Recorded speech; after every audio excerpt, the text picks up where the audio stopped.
আসসালামু আলাইকুম এভরিওয়ান, জুই কিচেন স্টোরিতে সকলকে শুভেচ্ছা জানাচ্ছি। জুই কিচেন স্টোরির আজকের রেসিপিতে রয়েছে একটি মজাদার ডেজার্ট রেসিপি, আর এটি হলো ম্যাঙ্গো ডেজার্ট। খুবই সুস্বাদু এই ম্যাঙ্গো ডেজার্টটি একেবারে অল্প সময়ে তৈরি করা যায়। অনেক বাচ্চারাই আম খেতে চায় না, তবে এভাবে যদি ডেজার্ট বানিয়ে দেওয়া হয় তাহলে তারা অবশ্যই খাবে। আর এই ডেজার্টটি এতটাই সুস্বাদু যে আপনারা একবার বানালে অবশ্যই আরেকবার বানাবেন। যেহেতু আমের সিজন চলছে, তাহলে এখনই আমার রেসিপিটি ফলো করে এই আমের ডেজার্টটি বানিয়ে খেতে পারেন। কথা না বাড়িয়ে এই ম্যাঙ্গো ডেজার্ট রেসিপিটি দেখে নিই। এই ম্যাঙ্গো ডেজার্ট তৈরি করার জন্য এখানে প্রথমে আমি পাউরুটি নিয়েছি। পাউরুটিগুলোকে প্রথমে আমি রেডি করে নিব। এখানে আমি 6 পিস পাউরুটি নিয়েছি। পাউরুটির সাইডগুলোকে কেটে দিচ্ছি। সাইডের এই ব্রাউন অংশটাকে আমি একটা কেচির সাহায্যে কেটে নিচ্ছি। সাইডের এই অংশগুলো দিয়ে ব্রেড ক্রাম্ব তৈরি করা যায়। এভাবে আমি এই 6 পিস পাউরুটির চারপাশ কেটে নিলাম। আর এখানে আমি পাকা আম নিয়েছি। আমি এখানে একেবারে পাকা আমটাই ইউজ করছি। এখানে আমি 3টা আম নিয়েছি। প্রথমে আমি আমগুলোকে কেটে নিব। আমের খোসাগুলো ছাড়িয়ে নিচ্ছি। আমার বাচ্চারা আম খেতে চায় না, তাদেরকে এভাবে কৌশল করে বিভিন্ন ডেজার্ট বানিয়ে খাওয়াতে হয়। কারণ আমের এই মৌসুমে আম না খেলে তো হবে না। ওরা ছোট মানুষ বোঝে না, সেজন্য এরকম কৌশল করেই বিভিন্ন ডেজার্ট বানিয়ে খাওয়াই। আমের খোসা ছাড়িয়ে এই আমের পিউরিটাকে আলাদা করে নিচ্ছি। প্রথমে এভাবে আমি কেটে নেওয়া শেষে তারপরে আবারও ব্লেন্ড করে নিব, যেন একেবারে স্মুথ হয়। আপনারাও কিন্তু এভাবে ব্লেন্ড করে নেবেন, এতে করে একেবারে স্মুথ হবে। এখন আমি আমের আটিটাকে আলাদা করে নিলাম। এখানে আমি 2টা আম এভাবে নিয়েছি। এখন এগুলোর সাথে চিনি মিক্স করে দিচ্ছি। এখানে আমি 3 টেবিল চামচ চিনি দিয়ে দিচ্ছি। তবে আপনারা আপনাদের পছন্দ অনুযায়ী মিষ্টিটা অ্যাড করতে পারেন। আমের মিষ্টিটা চেক করে তারপরে চিনিটা অ্যাড করবেন। এখন চিনির সাথে এই আমটাকে আমি পেস্ট করে নিচ্ছি, যেন একেবারে স্মুথ হয় এই আমের পিউরিটা। আমি এখানে হ্যান্ড ব্লেন্ডারের সাহায্যে পেস্ট করে নিচ্ছি। আপনারা চাইলে ব্লেন্ডার জারে করেও পেস্ট করে নিতে পারেন।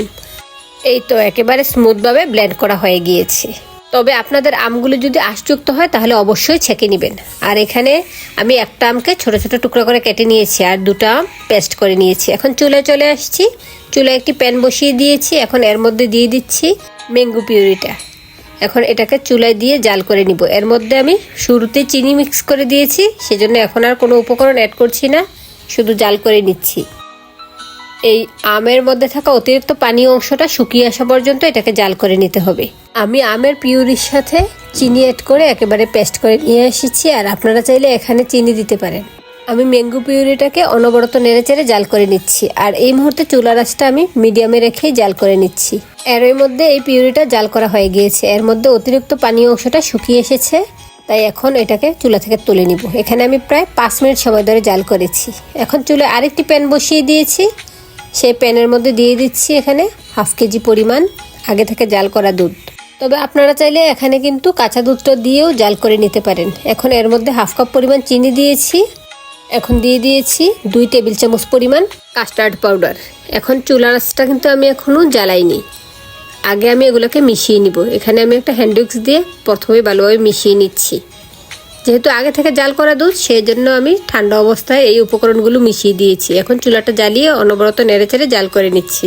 ঠান্ডা অবস্থায় দুধের সাথে এই কাস্টার্ড পাউডারটা মিশিয়ে নিলে দলা দলা বেঁধে যাবে না, সেজন্য ঠান্ডা অবস্থায় মিশিয়ে নেওয়ার চেষ্টা করবেন।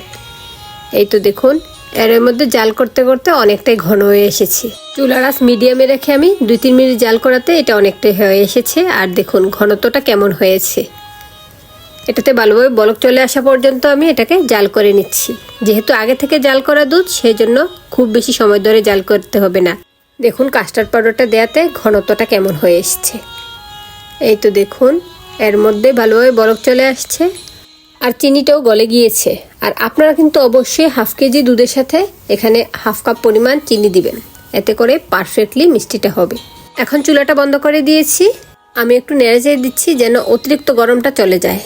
তবে আবার নেড়েচেড়ে একেবারে ঠান্ডা করে ফেলবো না, কিছুটা ঠান্ডা হওয়ার জন্য নেড়েচেড়ে দিচ্ছি। আর এদিকে আমি যে ডিশে এই ডেজার্টটা রেডি করব, সেই ডিশে আমি পাউরুটিগুলো বিছিয়ে দিচ্ছি। এখানে আমি প্রথমে এক ধাপে পাউরুটিগুলো বিছিয়ে দিলাম। আপনারা যেমন ডিশে সেট করবেন তেমনভাবেই পাউরুটিগুলো কেটে নেবেন। এখন এই পাউরুটির উপরে দিয়ে দিচ্ছি জাল করে রাখা দুধ কাস্টার্ড। পরিমাণ মতো দিয়ে নিচ্ছি, যেন পাউরুটিগুলো এই কাস্টার্ডের মধ্যে ডুবে থাকে। পরিমাণটা পারফেক্ট না হলে আবার এই পাউরুটিগুলো পরিমাণ মতো স্যুপ করতে পারবে না। এখন এর উপরে দিয়ে নিচ্ছি জাল করে রাখা ম্যাঙ্গো পিউরিটা। আমি একটা চামচের সাহায্যে এর উপরে একটু একটু করে দিয়ে নিচ্ছি। আপনারা আপনাদের মতো করে বিছিয়েও দিতে পারেন, তবে আমি এভাবেই দিয়ে নিচ্ছি। এখন এর উপরে দিয়ে নিচ্ছি ছোট ছোট টুকরো করে কেটে রাখা আমগুলো। এই ছোট ছোট টুকরো করে কেটে দেওয়া আমগুলো কামড়ের মধ্যে পড়লে খুব বেশি ভালো লাগে খেতে। এখন এর উপরে আমি দিয়ে দিচ্ছি বাদাম কুচি।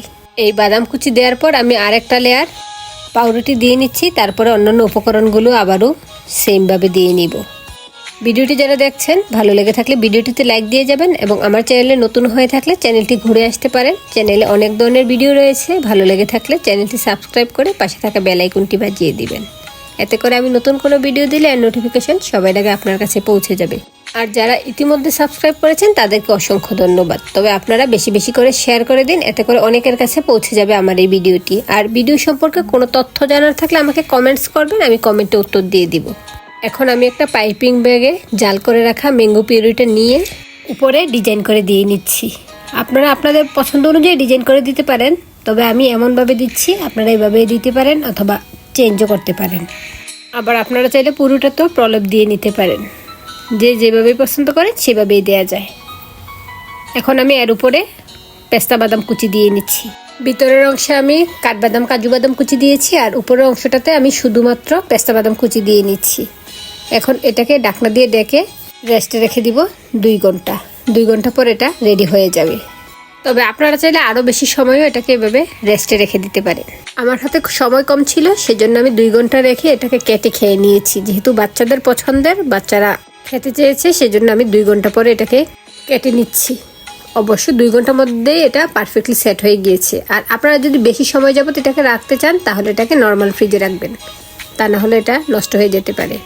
এই তো মজাদার ম্যাঙ্গো ডেজার্ট রেডি হয়ে গেল এবং দেখতেও অনেক ডেলিশিয়াস। আপনারাও কিন্তু আমার মতো করে এভাবে এই ম্যাঙ্গো ডেজার্টটি বানিয়ে নিতে পারেন। আশা করি ভিডিওটি ভালো লেগেছে। আবার চলে আসবো অন্য কোনো নতুন রেসিপির ভিডিও নিয়ে। সে পর্যন্ত সবাই ভালো থাকবেন, সুস্থ থাকবেন। আল্লাহ হাফেজ, আসসালামু আলাইকুম।